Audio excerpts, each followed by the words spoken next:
Bagaimana kita berbicara tentang kedaulatan pangan? Oh, kedaulatan negaranya aja lagi dicaplok.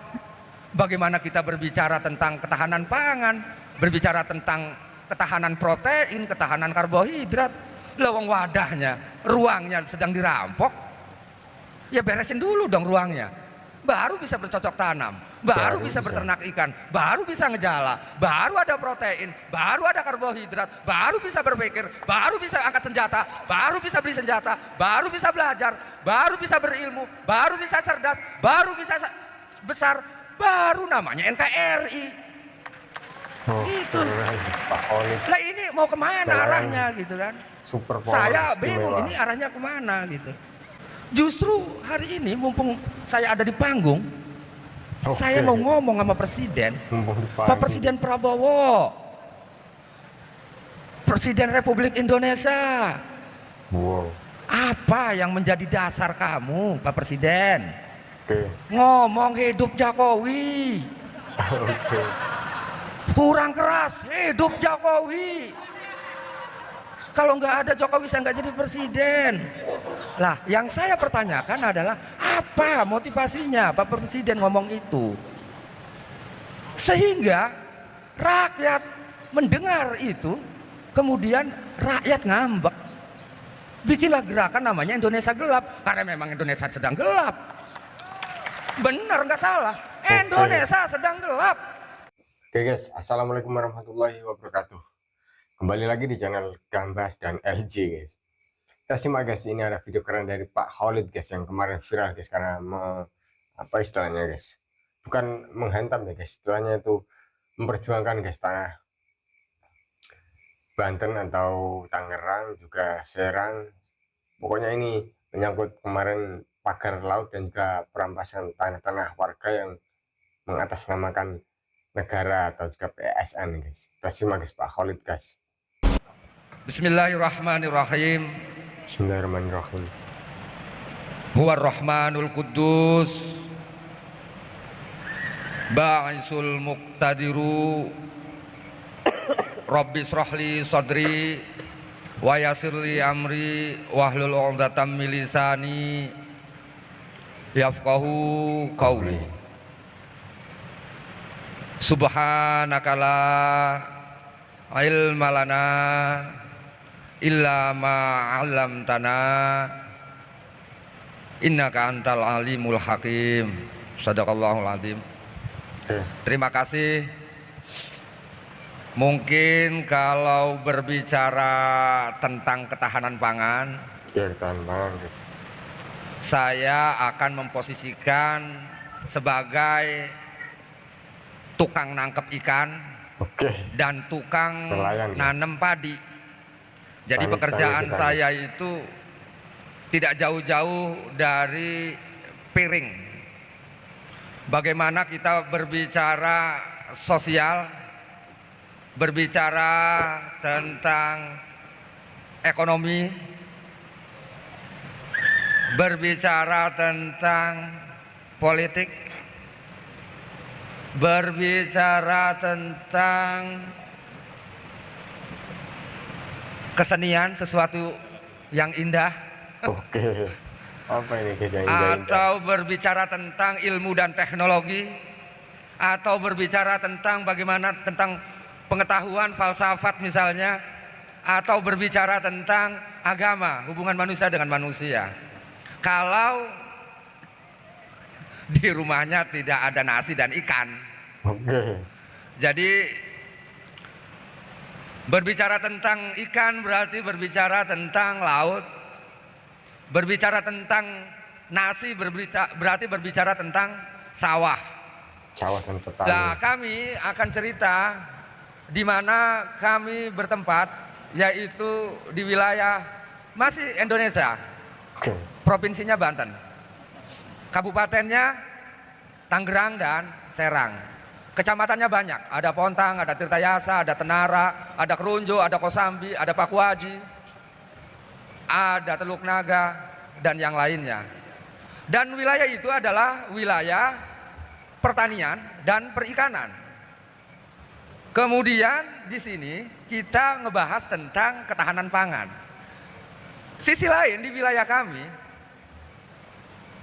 lautnya di kotak-kotak, di pagar-pagar.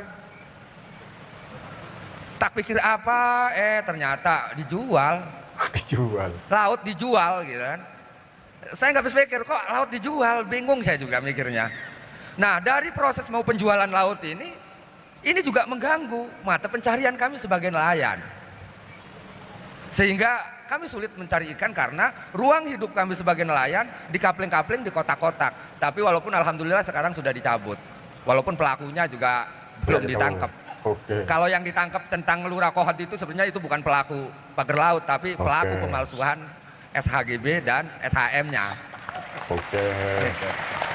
Keren. Nah, dari ruang laut itu kemudian kita diganggu gitu kan. Dipersulit gitu kan mata pencahariannya, walaupun juga orang yang mengganggu kami itu seolah-olah dia membuat drama gitu kan. Membuat rekayasa seolah-olah pagar laut itu swadaya lah, macam apalah gitu kan. Masa iya ada seorang nelayan yang lautnya diganggu di kapling-kapling setuju dan ngomong banyak manfaat, kan nggak masuk pikiran. Kalau kata orang Serang bilangnya itu namanya minha gitu. Apa itu? Minha itu setengah dari 100. Kalau saya ngomong gila ntar saya ditangkap lagi kan. Oh. Gitu. Nah dari sisi laut otomatis kembali ke daratnya, yaitu tentang sawah. Sawah Gitu. ini. Di sana ada sawah, ada tambak gitu. Karena memang kalau agak dekat-dekat laut ada pertambakan, ada tambak udang, ada tambak ikan bandeng gitu kan, ada mujair. Nah, ternyata di darat juga ada persoalan. Oh iya. Nah, yang Tanah dirampas ya. Mas yang bikin saya mikir bingung gitu kan.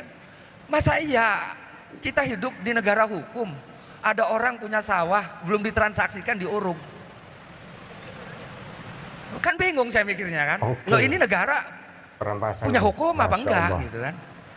Ada orang punya sawah belum dijual diuruk. Ada orang punya tambak nggak mau dijual, kalinya yang diuruk. Biar mati bandengnya, biar nggak ada sirkulasi.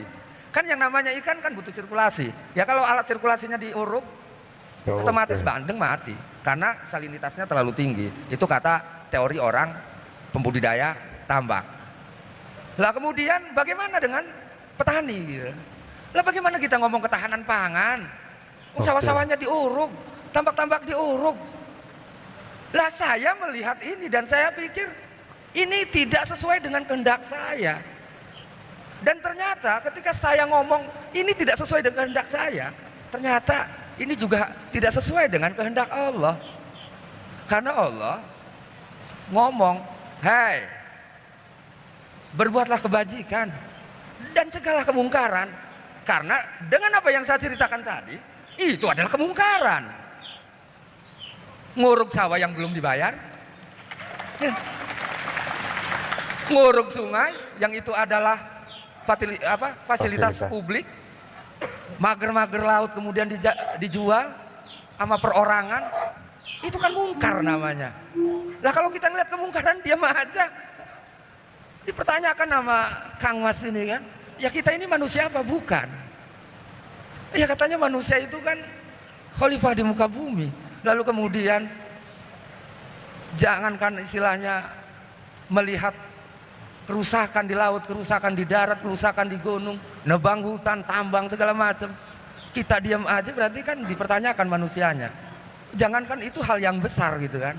Hal yang kecil, tetangga kita tidak bisa masak, rumahnya kebocoran, kemudian kita meninggal, kita nyebut ya Allah, Engkaulah Tuhan kami. Allah adalah Tuhanku. Kata Allah, enak aja lu ngomong. Lo tahu nggak saudara di dekat rumah kamu, samping rumah kamu, teman-teman kamu yang sungainya diuruk kemudian nangis karena tambaknya mati? Lo tahu nggak saudara-saudara kamu yang sawahnya diuruk belum dibayarin? Lo tahu nggak tetangga kamu yang nggak bisa masak, rumahnya kebocoran? Nggak tahu ya Allah. Lo kok ngaku saya ini adalah Tuhan kamu? Diusir.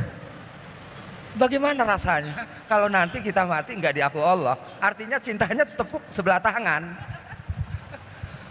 Ngomong-ngomong mahabbah, ngomong-ngomong cinta, tapi ternyata cintanya bertepuk sebelah tangan. Kenapa?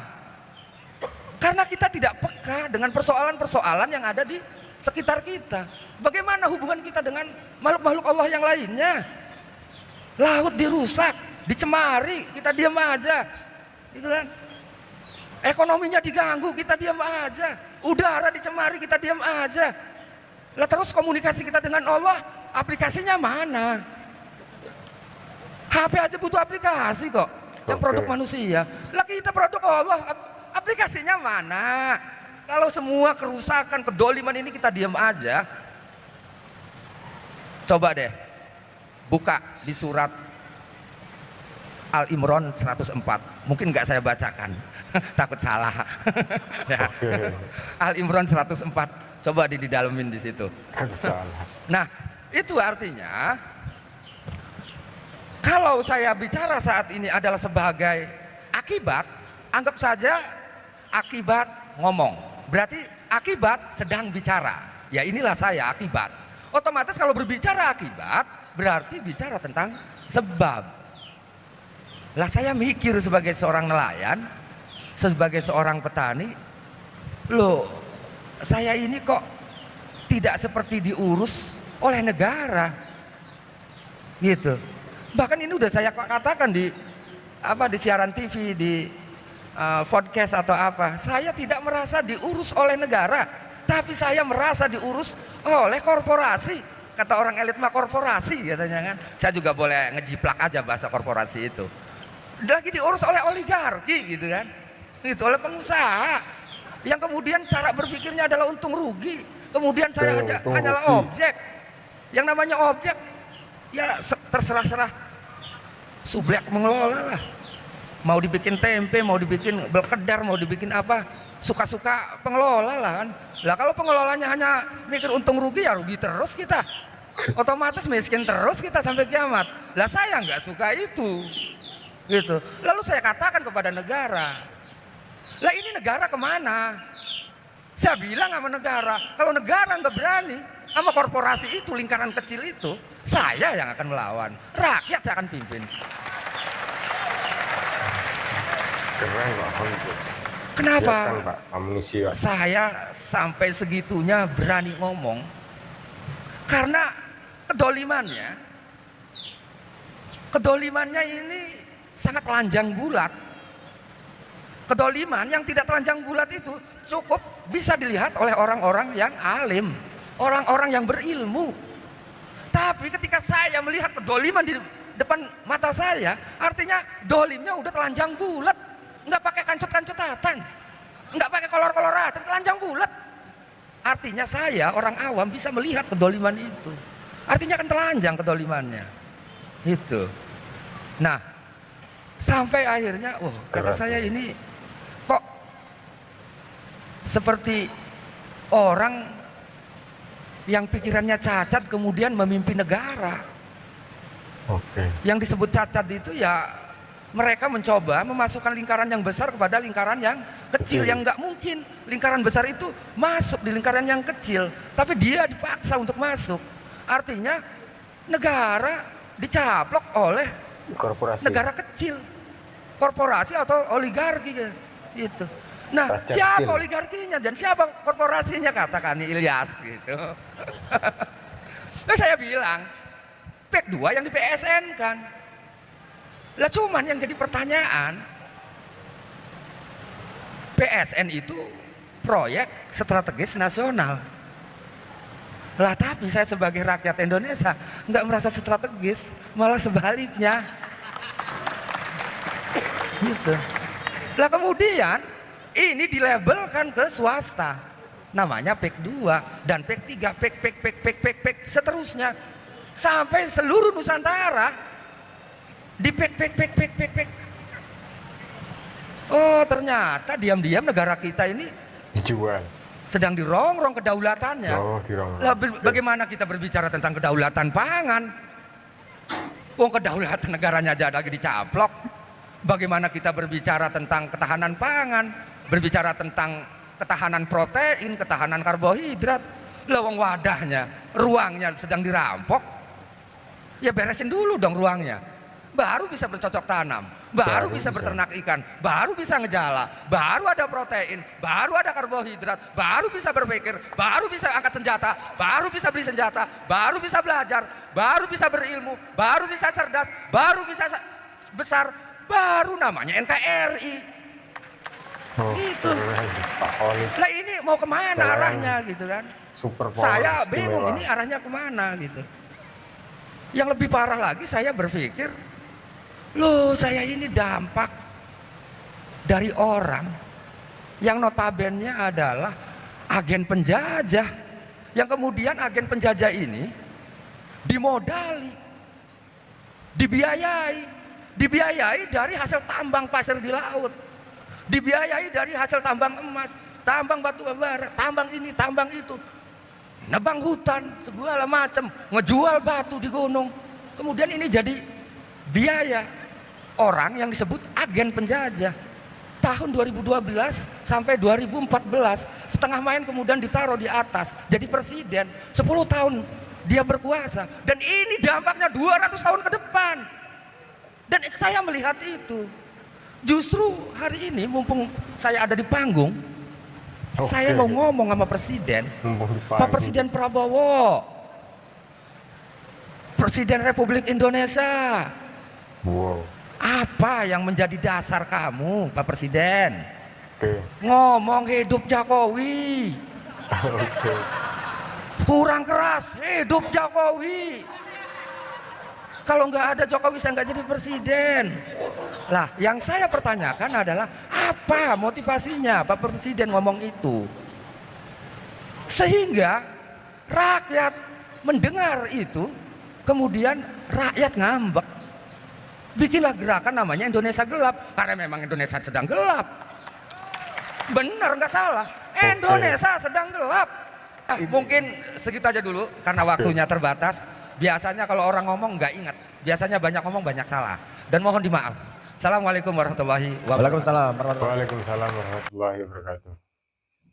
Oke guys, itu tadi guys yang disampaikan oleh Pak Khalid guys, nelayan yang apa ya guys, istilahnya super power dalam pemikiran guys, luas, tajam dan kritisisasinya sangat tajam menukik guys. Karena ini menyangkut tentang tadi juga menyangkut tentang ketahanan pangan dan juga PIK 2 pagar laut dan apa ya guys, perampasan tanah di desa dan kecamatan di Banten ya guys, Tangerang dan itu banyak.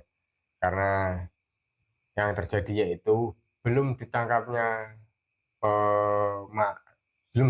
yang memasang laut atau inti tersangkanya guys, karena yang ditangkap ya baru yang ciri-ciri atau yang ecek-ecek atau yang sekedar apa ya guys, kayak lurah kohot atau apa, pokoknya belum sampai setingkat yang di atas yang menyuruh lah guys, istilahnya untuk memagari laut guys. Karena Kejagung atau apa sekelas menteri pun kayaknya sudah apa ya guys, sudah diem dan sudah tidak apa ya melanjutkan lagi ya guys.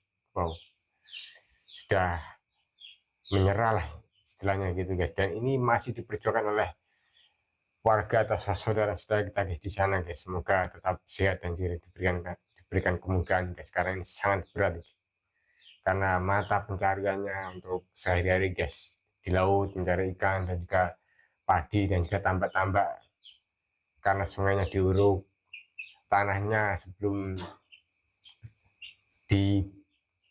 dibayari atau sebelum ada transaksi sudah diuruk dan diancam untuk memberikannya guys. Wow, ini sangat tidak berperi kemanusiaan guys. Dan ini disampaikan oleh Pak Khalid di forum canunya guys, forum Maiyah ya guys ini guys. Dan di sana juga ada Bung Ferry Amsari dan juga ada Sabran juga beserta apa ya guys, Maiyah di sana nih pokoknya. Semoga ini bisa menjadi tambahan edukasi juga manfaat guys.